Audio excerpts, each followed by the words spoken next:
แม่มันเฮ้ยเฮ้ยตัวเกียมของที่จะมัดมือควายสู้ขอนควายแล้วยังถ้าเรียบร้อยแล้วก็เอามาแล้วเออ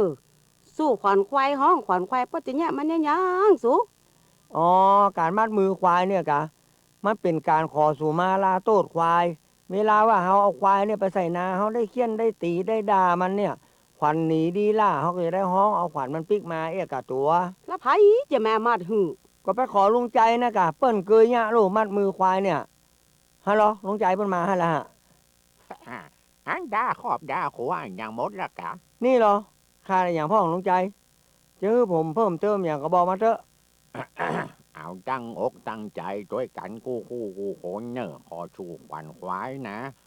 An chan chu an chan nhố an cha măng cà rô อันจันในวันนี้มันกำเป็นวันดีถึงไม่มีบองเก้าเจ้าควายก่อนได้มีข้าวดอกไม้และลำเตียนข้าวนำบันใจไก่กู้เอามันชูขวัญควายเอามาขอคำมาลาโตดกับเจ้าช้ำเตื้อเจ้าของได้ใจไทยนา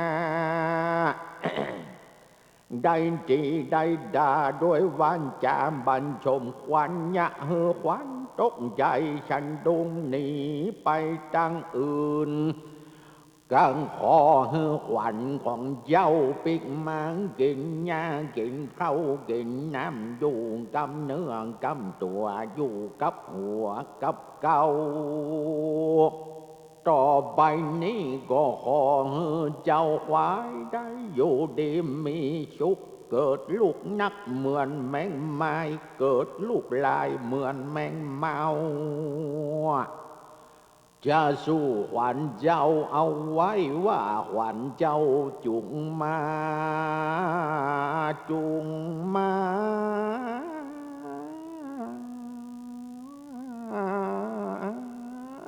จุงมา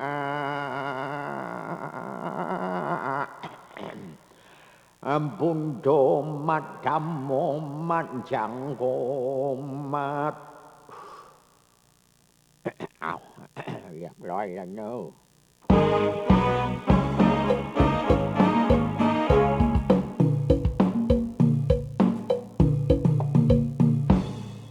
ควายหนอควายแล้วควายก็มีหลายชื่อ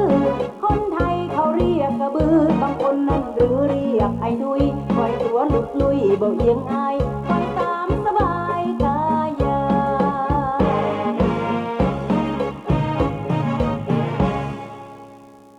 ลุงใจควายนี่ก็เป็นพระเฮาแต่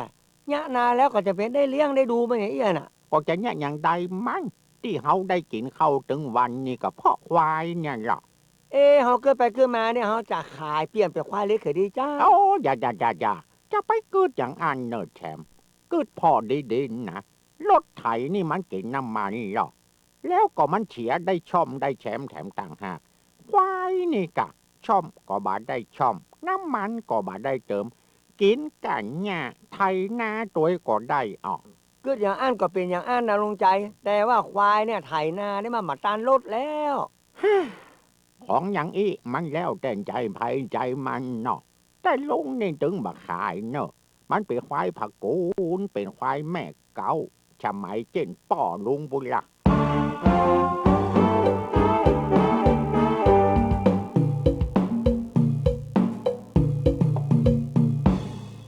เกิดเป็นควายเมื่อคนได้ใจไถนาแต่ต่อมาเจ้านาบ่เอาไปไถเพราะมันบ่เร็วตั้งใจเจ้านายว่าไรคุณค่าส่งกำลับรู้จักในโชคชะตาต้องขึ้นรถยนต์เหมือนโดนฟ้าผ่าโอ้อนิจจาน้ำตาควายไหล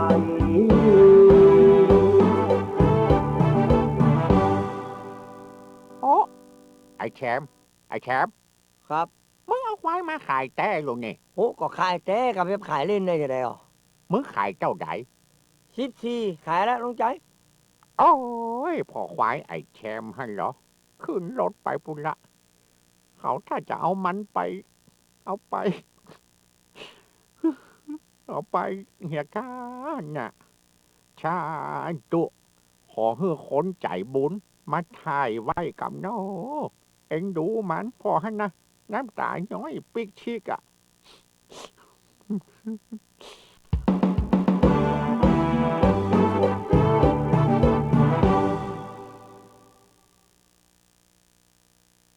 เป็นเรื่องราวของน้ำตาควายคนเฮาคนบ้านของเฮานั้นอยู่ตัวงัวตัวควายนี่เพิ่นก็จะก้อยพ่อก้อยออกก้อยดูแลให้ดีๆแล้วก็ได้เปิ่งปลาอาศัยซึ่งกันและกันยามบ่มีการมีงานก็มาเจ้าก็ปล่อยไปกินหญ้ากินน้ำเสร็จแล้วแรงมาก็ปิกเข้าคอกแจ้งมาก็ออกไปถึงยามหน้าให้หน้าตรงหน้านาก็ใช้การใช้งานเปิ้นเต็มที่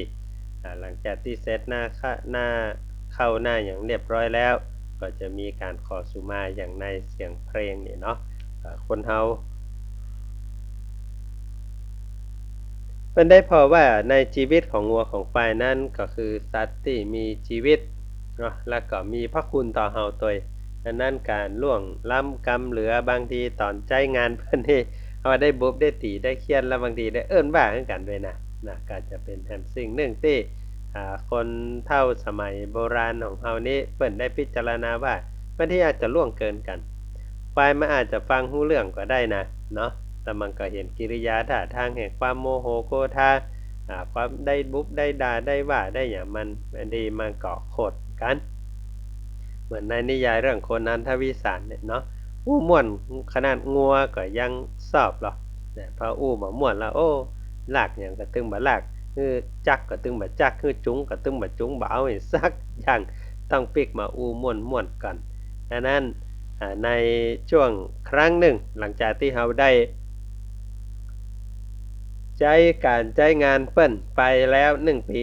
แต่ละปีก็จะมีการขอสุมากันแต่ว่าในเสียงเพลงทำให้เราท่านทั้งหลายได้หันว่าพอใจการใช้งานเปิ้นเรียบร้อยแล้วพอเปิ้นบ่มีประโยชน์ก็ขายนะเฮาบ่ได้คิดหยังนะ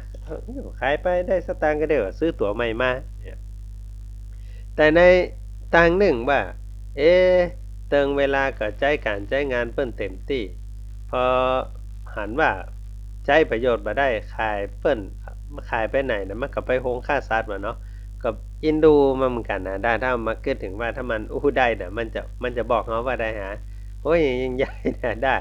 ยามอยู่ดีมีสุขยามแข็งแรงก็ใช้การใช้งานโอ้ไอ้เบ้อยังอั้นไอ้เบ้อยังอี้เนาะ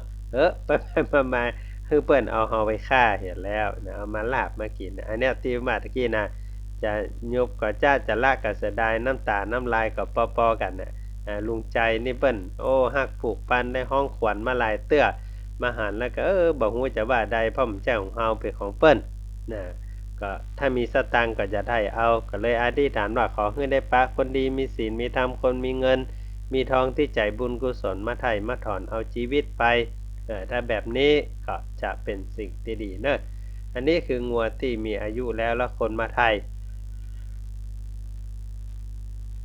แต่แถมประเภทหนึ่งอันนี้ก็น่าเกิดนะครับว่าถ้ามันหลุดออกจากโรงฆ่าสัตว์มาเป็นงัวเป็นควายที่หนุ่มๆแล้วก็ไปไถ่เอามานี่หลายที่เปิ้นเป็นธนาคารโคกระบือนะเปิ้นว่ามันหายแต่มันมานี่นะมันดึงมากวนเปิ้นมาไล่กวนไล่ยะคือเปิ้นมาเกิดพอมันถ้าจะหายนักแก่เจ้ามันก็เลยขายไม่หยังนี่นะเอาไปแต่มันก็ยังมีบุญนะบ่ถูกล่างตายนะเปิ้นก็ไปไถ่ชีวิตมาดังนั้นก็เป็นแฮมสิ่งหนึ่งเนาะแต่ว่าจะได้ก็ตามในทางพระพุทธศาสนาพระพุทธองค์ทรงตรัสให้เฮาท่านทั้งหลายพอทุกๆสรรพชีวิตว่าเราต่างเป็นเพื่อนร่วมทุกข์เกิดแก่เจ็บตายด้วยกันทั้งหมดทั้งสิ้นนั้นเมื่อเฮาเป็นเพื่อนร่วมทุกข์เกิดแก่เจ็บตายด้วยกันก็บ่ควรที่จะเบียดเบียนทำร้ายซึ่งกันและกันแต่วันนี้ได้อ่านบทความของท่านอาจารย์มาลาคำจันทร์หรือว่าพ่อครูเจริญมาราโลดเพิ่นได้เขียนถึงบ้านบ่อน้อยอำเภอลีจังหวัดลำพูนบ้านบ่อน้อยนี่อยู่ในขงเขตของบ้านห้วยต้มเนาะอยู่ในบริเวณในตำบลเดียวกัน ซึ่งก็ได้ถือเอาวัฒนธรรมแห่งพระพุทธศาสนาคือหมู่บ้านศีลห้าเนี่ยปฏิบัติมาตั้งแต่ในสมัยครูบาเจ้าศีลธรรมศรีวิจัย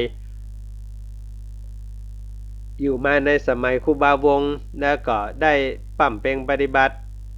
ตั้งแต่นั้นมาจนถึงปัจจุบันบ้านบ่อน้อยเป็นหมู่บ้านเดียวที่บ่เอาไฟฟ้าบ่เอาความเจริญอย่างไผ่เจ้าอย่างไปยัดฮื้อนี่บ่เอาจะเลี้ยงสัตว์เลี้ยงสิ่งเพื่อเอาไว้กินไว้ขายนี่บ่เอาไว้ฆ่าบ่เอาอันนี้ก็เป็นแห่งวัฒนธรรมดึงยังคงรักษาจารีตหินหอยแห่งเผ่าปักกะเกยอแบบดั้งเดิมอยู่ตั้งแต่ในอดีตมาจนถึงปัจจุบันคนบางทางนอกเข้าไปก็ไปพอว่าโอ้บ้านแบบนี้วิถีชีวิตอย่างนี้ถ้าจะทุกข์จะยากแต่พอไปพอกับไปอู้ได้สนทนากับชาวบ้านเปิ้นมาได้จมว่าทุกข์ว่ายากหยังเปิ้นบอกว่าเปิ้นอยู่ยากเปิ้นก็มีความสุขเงินรายได้แต่เปิ้นมีฐานะความเป็นอยู่ที่เปิ้นเป็นเปิ้นก็บอกว่าเปิ้นมีความสุขในชีวิตของเปิ้นแล้วแต่ถ้าต้องการนักหนาไปกว่านี้มันก็จะทำให้ชีวิตเปิ้นเนี่ยมีความทุกข์นักขึ้นต้องอิดนักขึ้นต้องทำอย่างนักขึ้นกว่าเดิมไว้นั้นเปิ้นขอใจชีวิตแบบเนี้ยไผยาวไฟฟ้าเข้าไปฮื้อก็เปิ้นก็บ่เอาแปลงถนนเข้าหาเปิ้นก็บ่เอาขออยู่แบบสบายๆขออยู่แบบเรียบง่ายธรรมดาก็เป็นความน่าฮักอันหนึ่งของชาวบ้านบ่อน้อยแม้กระทั่งวัดวาอารามก็เช่นเดียวกันเอาหมอกพอดีเต้าที่ชาวบ้านจะเข้าไปใช้การได้มาแปลงให้มันใหญ่เจดีย์ก็เอาเต้าที่ได้ไว้ได้สาอนุรักษ์ได้ลำลึกนึกถึงพระพุทธพระสัมมาสัมพุทธเจ้าอันนี้ก็เป็นหนึ่งวัฒนธรรมที่หันแล้วก็เรียบง่ายแล้วก็น่าฮักดีเนาะอันนี้ก็บ้านไผ่บ้านมันเนอะที่บ้านบ่อน้อยอำเภอลีจังหวัดลำพูนนี่ก็เป็นเรื่องราวที่เป็นแฮมมิติหนึ่งเป็นตัวอย่างหนึ่งที่นำมาอู้มาจ๋ามาฝากกับเฮาญาติโยมท่านสาธุชนเฮาท่านทั้งหลายได้รับข่าวสารบอกบุญจากบ้านโรงเรียนเคลื่อนที่อนุบาลชนเผ่าบ้านผาลายตำบลเชียงดาวอำเภอเชียงดาวจังหวัดเชียงใหม่เฮานี้ได้ขอเชิญชวนร่วมสมทบทุนสร้างห้องเรียนเคลื่อนที่อนุบาลชนเผ่าบ้านผาลายอันนี้ก็เปิ้นเอิ้นมาว่าโรงเรียนอนุบาลแห่งนี้มีละอ่อนก็มีจำนวนหนึ่งแต่ว่ามีห้องเรียนอยู่หลังเดียวแล้วก็จะแบ่งแห่มห้องแห่มอาคารหนึ่งเป็นอาคารโล่งๆแจ้งงบประมาณสัก200,000อีนะตอนนี้มีผู้ใจบุญตั้งทุนให้แล้วส่วนหนึ่งก็จะคงค้างแห่มส่วนหนึ่งตั้งป้อหลวงตั้งป้อหลวงกับคณะครูตลอดปองพี่น้องชาวบ้านที่เอาลูกหลานไปเรียนหนังสือที่หั่นนอกเหนือจากจะขอความอนุเคราะห์จากทางผู้บริหารแล้วก็ชาวบ้านเจ้าจองแต่ก็จะหอมสตางค์กันก็บ่ได้เท่าอีแต่เพื่อความการศึกษาของลูกหลานก็เลยขอความอนุเคราะห์ตั้งเป็นผ้าป่าสามัคคีจะแบ่งห้องเรียนให้กับละอ่อนที่โรงเรียนอนุบาลชนเผ่าบ้านผาลายตำบลเชียงดาวอำเภอเชียงดาวจังหวัดเชียงใหม่ในวันที่11มีนาคมเดือนหน้าเพิ่นเด้อเดือนหน้าเปิ้นจะตอดผ้าป่ากันช่วงนี้ญาติโยมท่านสาธุชนก็เก็บสตางค์ไว้ก่อนต้นเดือนก็ว่ากันเนาะมาร่วมบุญแล้วก็สมทบทุนตอดผ้าป่าสามัคคีสงเคราะห์ละอ่อนเจ้าเขาเพราะว่าคราวก่อนนั่นก็ได้สงเคราะห์เรื่องของเสื้อกันหนาวแล้วก็ชุดนักเรียนไปรอบหนึ่งช่วงนี้เพิ่นก็เลยแจ้งข่าวมาเนาะจริงๆเพิ่นก็บ่ได้บอกเดี๋ยวมาก็เลยหันก็เลยบอกว่าเอามาก็ได้จะช่วยประชาสัมพันธ์ให้เนาะแล้วก็ได้ตั้งกองผ้าป่าไว้ที่มหาวิทยาลัยมหาจุฬาลงกรณราชวิทยาลัยวิทยาเขตเชียงใหม่1กล่องเพื่อที่จะเอาไปสมทบทุนกับพี่น้องชนเผ่าที่บ้านผาลายตุบิเอจะไปแอวก็เอิ้นมาเนอะแล้วก็วันที่11มีนาคมถ้าพอมีเวลาก็ไปแอวด้วยกันนะจะได้ไปเห็นพี่น้องชาวบ้านที่อยู่แถวนั้นเนาะว่าเป็นทุกข์ยากลำบากแต่ว่าในขณะเดียวกันก็มีความหวังว่าลูกหลานเยาวชนถ้าได้รับการศึกษา ก็จะเป็นส่วนหนึ่งของการพัฒนาตัวเก่าและก็อาจจะได้นำความรู้นั้นไปพัฒนาตัวเก่าแล้วทำให้ครอบครัวมีความสุขและวันหนึ่งก็จะได้พลิกมาทำประโยชน์ให้กับชุมชนท้องถิ่นช่วยการพัฒนาชุมชนหมู่บ้านได้เป็นส่วนหนึ่งของการพัฒนาประเทศชาติบ้านเมืองสืบต่อไปอันนี้ก็เป็นแห่งกิจกรรมหนึ่งที่น่าอนุโมทนายินดีและก็เป็นข่าวที่นำมาฝากเฮาท่านทั้งหลายเนอะไปฟังเสียงเพลงแหมสักหนึ่งเพลงแล้วก็ได้พลิกมาอู้มาจามาปะกันแหมในช่วงต่อไปเนอะ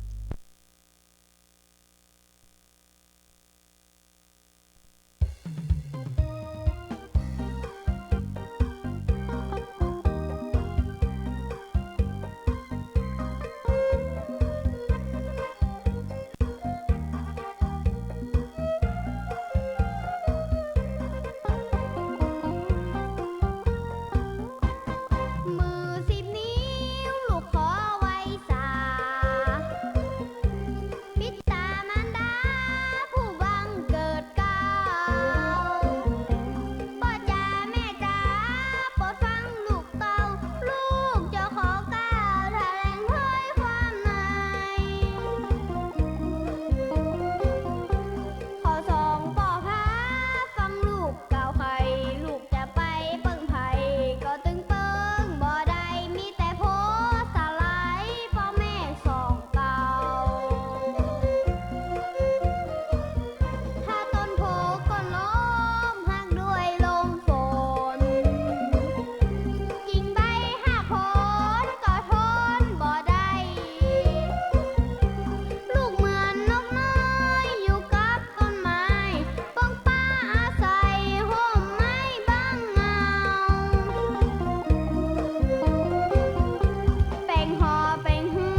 างอย่างกรรมของลูกเต้าหลานเหลนเนี่ยแม่นดีเขาว่าละออมจะกึดหยังนี่นะละอ่อนมันก็เป็นกรรมกึดเหมือนกันนะเวลาจะทำอย่างก็ขอพิจารณาให้รอบคอบฝากกับญาติโยมท่านสาธุชนเฮาท่านทั้งหลายในช่วงเวลาเช้าของวันนี้ ก่อนจบรายการแต่ก่อนที่จะไปฟังพยากรณ์อากาศและชาดกม่วนๆจากตุ๊ปิเอฝากเอาท่านทั้งหลายถึงภาษิตที่กล่าวไปตะกี้ว่าจะยุบก็จะละก็เสียดายอาจารย์สนั่นธรรมธิได้แต่งเป็นกำข้าวไว้ว่าของบางอย่างนั้นมันมีกุลหลายละเหียเสียดายจักหายกว่าจ้อยจะยุบก็ดีมีหั่นหนึ่งน้อยบ่เป็นดีกอยเหลียดจะเอกะสิ่งของมีสองนัยยะย่อมปะปนด้วยตัวไปจะยุบก็จะละก็มีใจเสียดายอะไรตามไข่บาดถ้อยตามไข่บาดถ้อย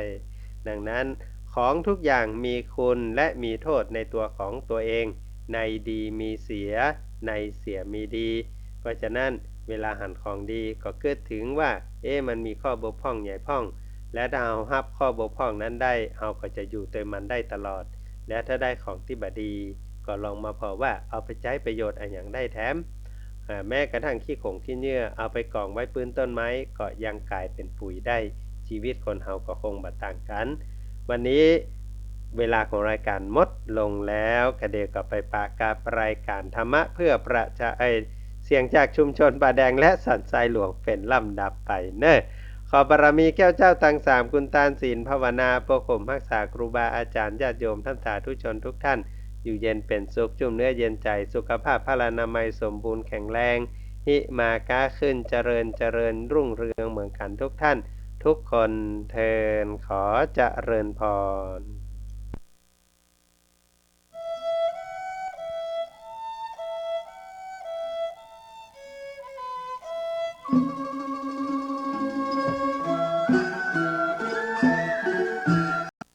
พระเดชพระคุณหลวงพ่อพระเทพปริยัติพ่อเจ้าคณะจังหวัดเชียงใหม่พระเดชพระคุณหลวงพ่อพระราชสิงหาวรมุนีหลวงพ่อรองเจ้าคณะจังหวัดเชียงใหม่ฝ่ายงานเผยแผ่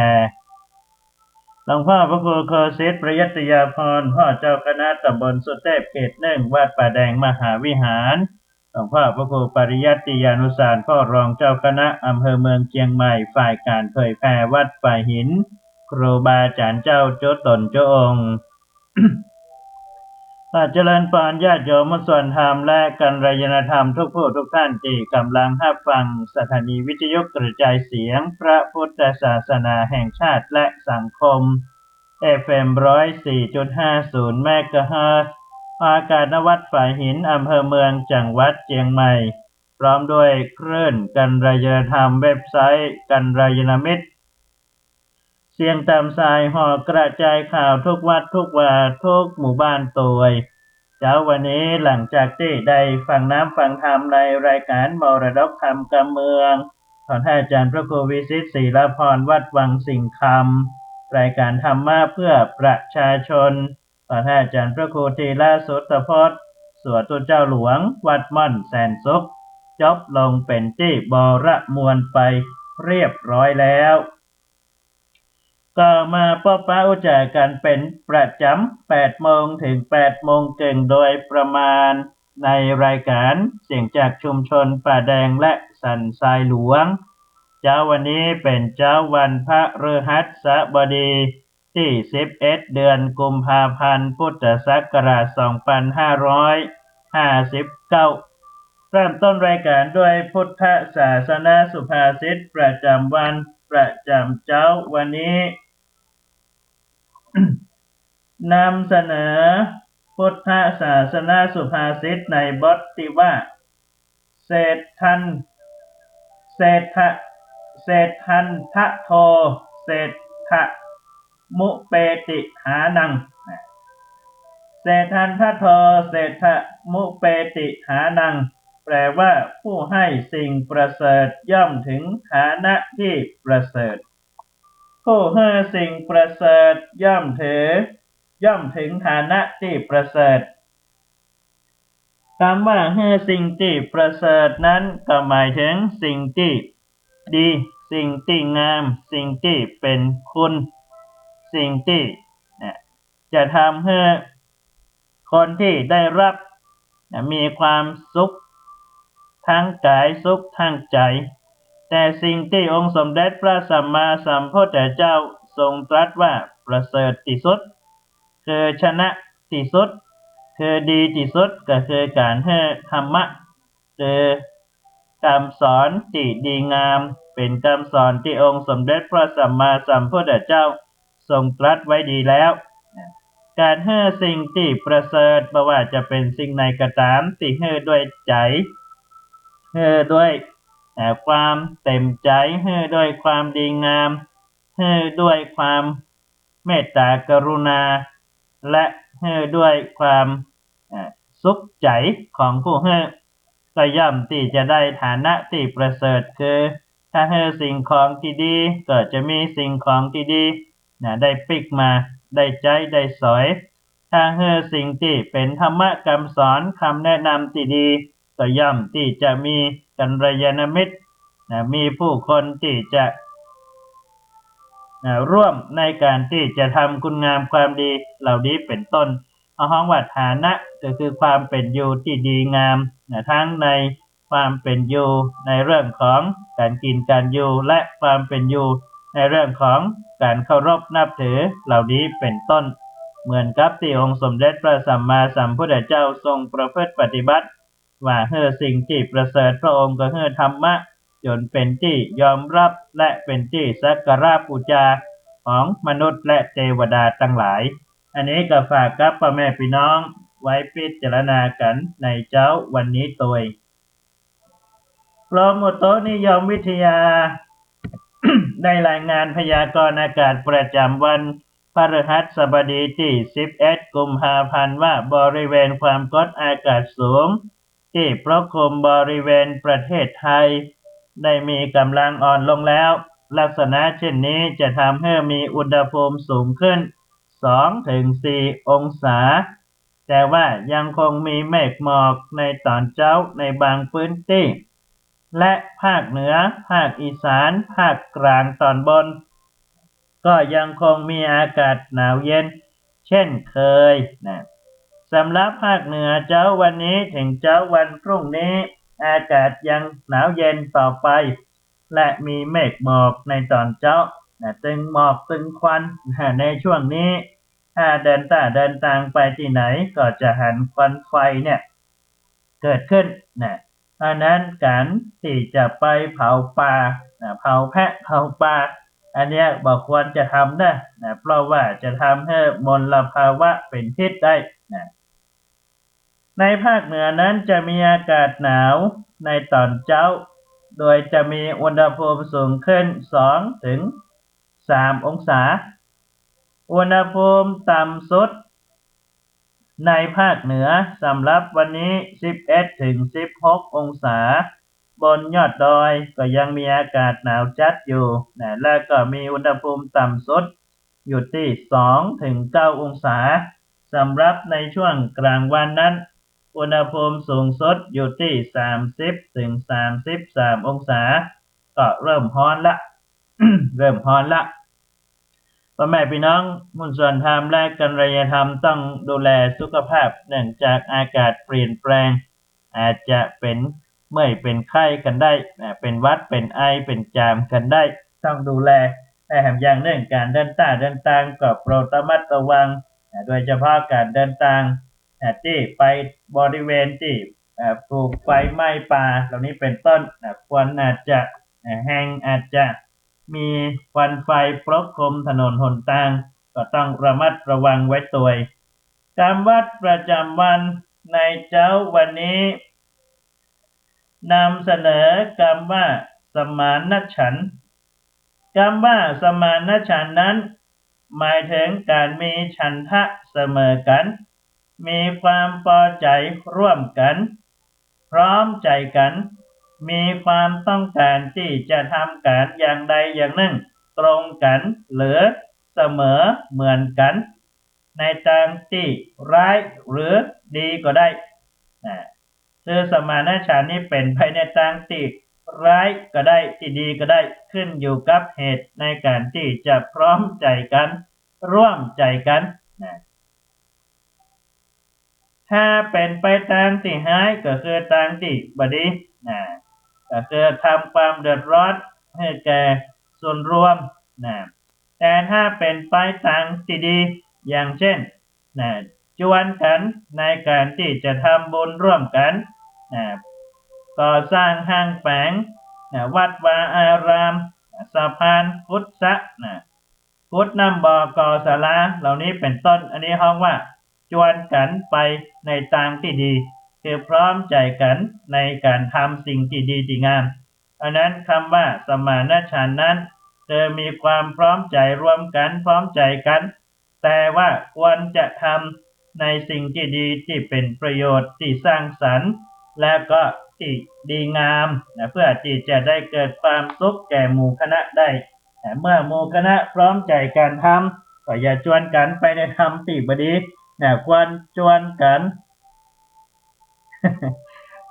ไอ้ลักเกิบนี่บ่ดีเนาะ ลักเกิบตัวเจ้านี่บ่ดีเด้อ มันล่างเกิบหายก็เนี่ย ไปเตะทำตั้งใดเกิบหายเนี่ยระวังก็ดี อันนี้บอกว่าสมานฉันท์ไม่ทางที่ไม่ดีนะ แต่ถ้าสมานฉันท์ในทางที่ดีก็ควรจะช่วยกันในการสร้างสรรค์เหมือนกับท้าวสักกะเทวราช หรือว่าพระอินทร์ในยามที่เปิ้นเป็นมนุษย์เปิ้นก็จวนเปิ้น30 กว่าคนสมานฉันท์พร้อมใจกันในการที่จะพัฒนาบ้านเมืองพัฒนาหมู่บ้านพัฒนาวัดวาอารามจวนกันกินจวนกันตานเพี้ยวศาลาแปลงศาลาเพี้ยวถนนปลูกต้นไม้พุทธน้ำบ่อก่อศาลาเหล่านี้เป็นต้นเนี่ยคือสิ่งที่ดีพอเปิ้นจวนกันทำในสิ่งที่ดีเมื่อตายไปจากโลกนี้ก็ได้ไปเป็นท้าวสักกะเทวราชเป็นใหญ่กว่าเทวดาในสวงสวรรค์และเพื่อนหรือว่าหมู่คณะที่ได้พร้อมใจกันทำคุณงามความดีนั้นก็ไปเกิดเป็นเทวดาบนสวงสวรรค์เช่นเดียวกันอันนี้เป็นตัวอย่างที่ดีที่เป็นตำนานของท้าวสักกะเทวราชที่เป็นห้องว่าสมานฉันท์กันในทางที่ดีก็ฝากกับพ่อแม่พี่น้องได้พิจารณากันในเจ้าวันนี้ตัว8:13 นาทีเรื่องราวของจาดกทางพระพุทธศาสนาสุวรรณวงศจาดก ซึ่งได้เล่ามาให้พ่อแม่พี่น้องได้ฟังกันเมื่อตะวันนี้ก็ได้ถึงตอนที่พระเจ้าจิตตวงศ์นั้นได้ออกอุบายให้พระมหาสัจเจ้าคือเจ้าชายสุวรรณวงศ์บอกว่าพระธิดาในพระเจ้าจิตตวงศ์บาสบายเนื่องจากว่าเทพยดาอารักษ์ที่รักษายังบ้านเมืองโกรธพระมหาสัจเจ้าที่บ่ได้ยกเจ้าหญิงปูรณีให้เป็นพระชายาหรือมเหสีของพระเจ้าจิตตวงศ์ซึ่งเป็นพระเจ้าแต่เหตุที่แท้จริงก็คือว่าพระเจ้าจิตตวงศ์ที่อยู่ในฐานะพระเจ้านั้นอยากจะได้มเหสีของพระมหาสัจเจ้านั่นเอง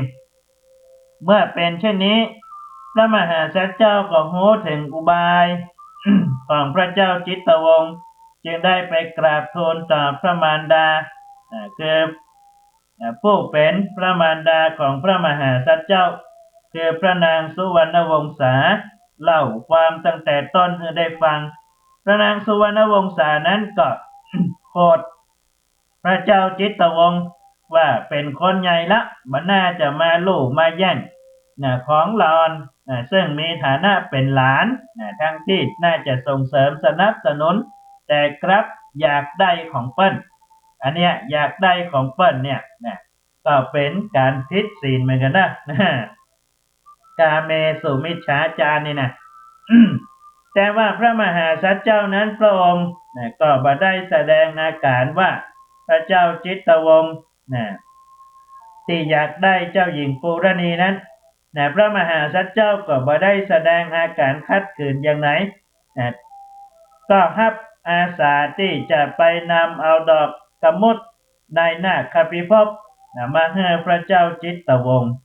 แต่ว่าพระนางสุวรรณวงศาผู้เป็นพระชนนี บ่อยากขึ้นไปเพราะว่า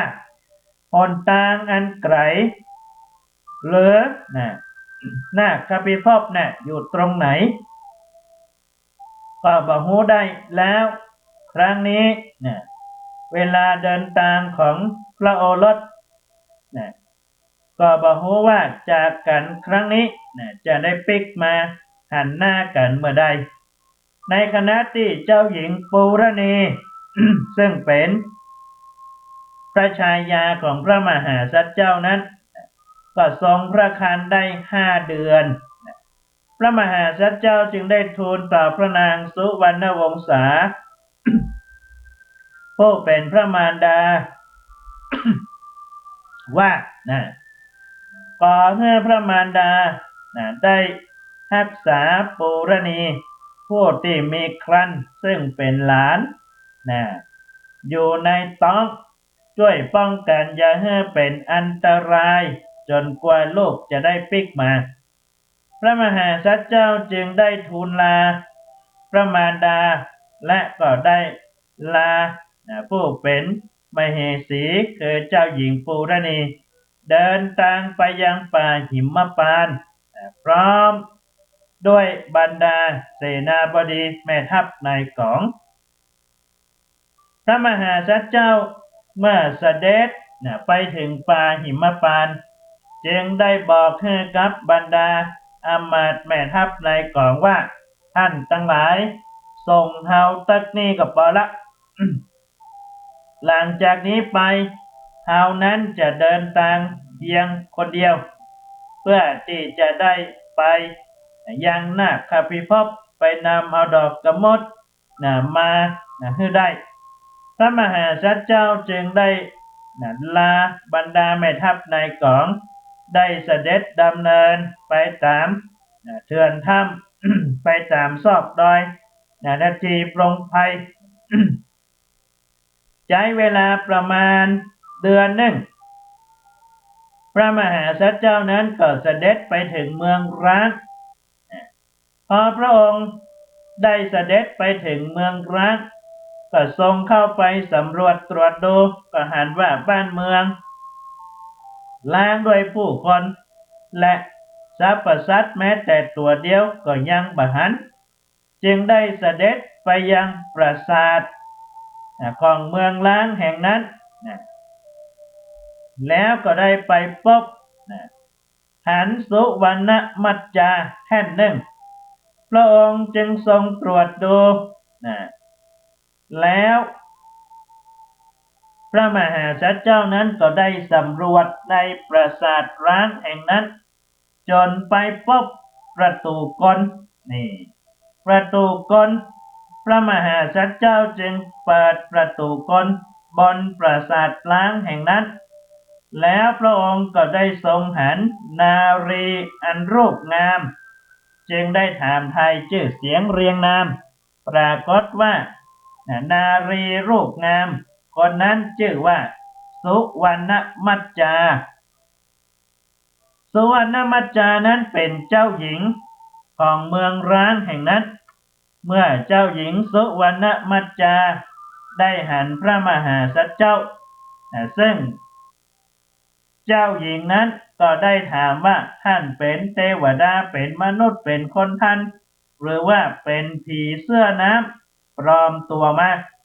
พระมหาสัจเจ้าจึงได้ตรัสกับเจ้าหญิงสุวรรณมัจจาว่าเราเป็นเจ้าชายมาจากเมืองไจยะนครไจยวงศนครมาเพื่อที่จะเดินทางไปยังนาคพิภพเพื่อที่จะไปนำเอาดอกกะมุดไปถวายพระเจ้าจิตตวงศ์ราชาแห่งไจยวงศนครเจ้าหญิงสุวรรณมัจจาก็ได้ขึ้นมาจากห้องลับ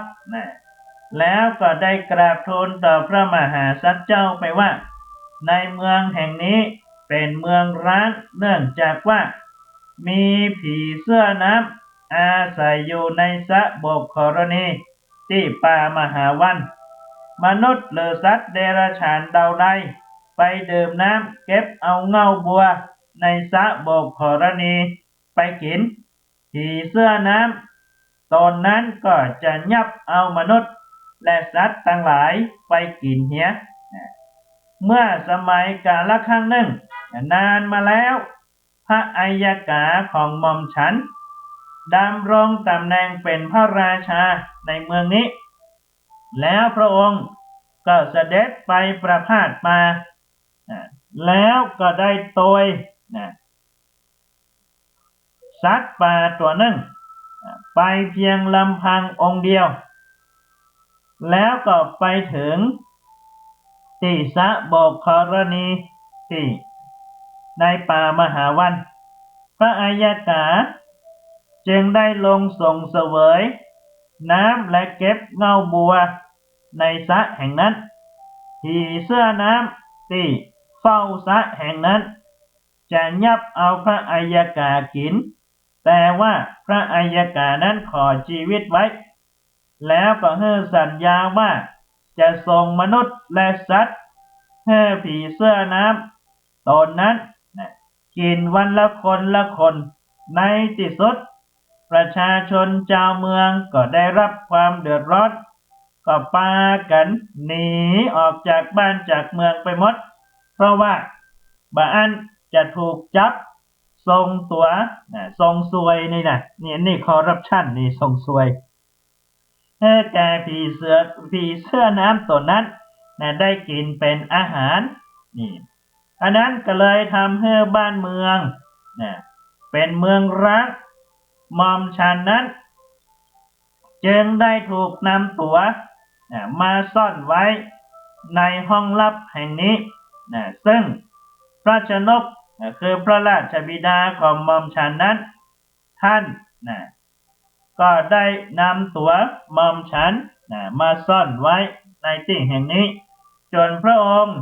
ได้มาพบพระมหาสัจเจ้าได้ตรัสถามว่าแล้วจะมีวิธีการใดในการที่จะฆ่าผีเสื้อน้ำตนนั้นให้ตายเพื่อที่จะทำให้บ้านเมืองนั้นกลับมาสู่สภาพเดิมเจ้าหญิงสุวรรณมัจจาจึงได้กราบทูลต่อพระมหาสัจเจ้าไปว่าในสมัยพระราชบิดาของหม่อมฉันนั้นโหราจารย์ได้คำนวณกัมปีโหราจารย์ว่าวิธีการที่จะฆ่าผีเสื้อน้ำให้ตายนั้นเจ้าหญิงสุวรรณมัจจาจะต้องมีพระสวามีแล้วก็พระสวามีองค์นั้นเป็นผู้ที่มีฤทธิ์มีเดชมีบุญญานุภาพจึงจักที่จะฆ่าผีเสื้อน้ำนั้นให้ตายแต่การที่จะฆ่าผีเสื้อน้ำฆ่าให้ตายนั้นต้องไปฆ่าที่สระโบกธรณีด้วยจะต้องควักเอาแก้วมณีในท้องของผีเสื้อน้ำนั้นออกมานี่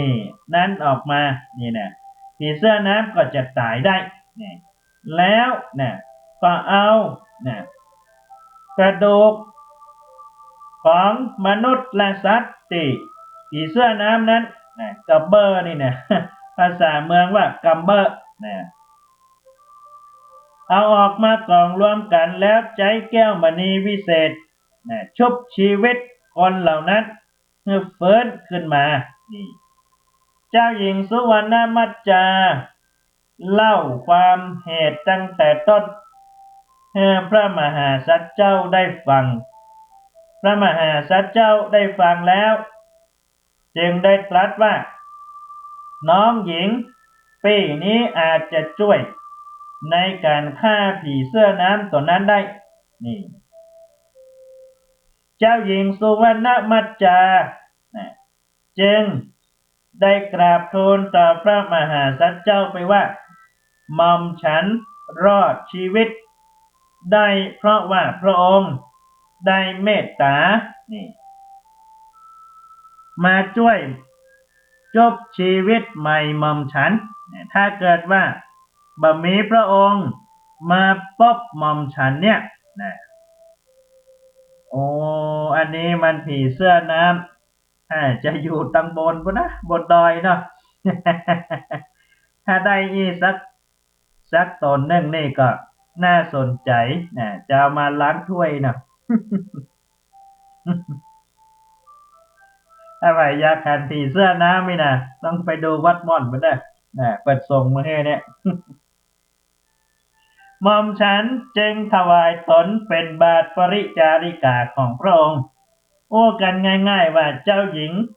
สุวรรณมัจจาเนี่ยก็ถูกต้องพระทัยพระมหาสัจเจ้าตัวพระมหาสัจเจ้านั้นก็ต้องพระทัยเจ้าหญิงสุมัจจาตัวสุวรรณมัจจาตัวทั้งสองพระองค์จึงได้ตกลงปลงพระทัยเป็นกู้เป็นกิมกันท่านพระมหาสัจเจ้าจึงมีมเหสีแห่งวงหนึ่งพระนามว่าเจ้าหญิงสุวรรณมัญจานั่นเองเมื่อพระมหาสัจเจ้าและเจ้าหญิงได้ประทับอยู่บนปราสาทร้างแห่งนั้นเมื่อกล่าวถึงผีเสื้อน้ำเมื่อทุกวันก็จะขึ้นมาจากสะโบกขรณีในป่ามหาวันแล้วก็จะออกไปเสาะว่าหากินโดยเข้ามาในเมืองร้างผีเสื้อน้ำตนนั้นเมื่อเข้ามาในเมืองร้างก็จะเสาะหาว่ามนุษย์สัตว์ก็ดีลงข้องค้างอยู่ในเมืองหรือเปล่าเมื่อเจอก็จะจับกินผีเสื้อน้ำตนนั้นก็เลยขึ้นมาสำรวจบนปราสาทว่ามีมนุษย์และสัตว์ตัวไหนตนไหนที่มันลบซ่อนอยู่บนปราสาทก็ขึ้นมาชั้นบนสุดก็ไปหันใส่พระมหาสัจเจ้าและเจ้าหญิงสุวรรณมัญจาเมื่อพระมหาสัจเจ้าได้หันผีเสื้อน้ำอันมีรูปร่างที่น่ากลัวจึงได้ใจประแสงขันวิเศษกวัดแกว่งจนทำให้ผีเสื้อน้ำตนนั้นได้ล้มตายลง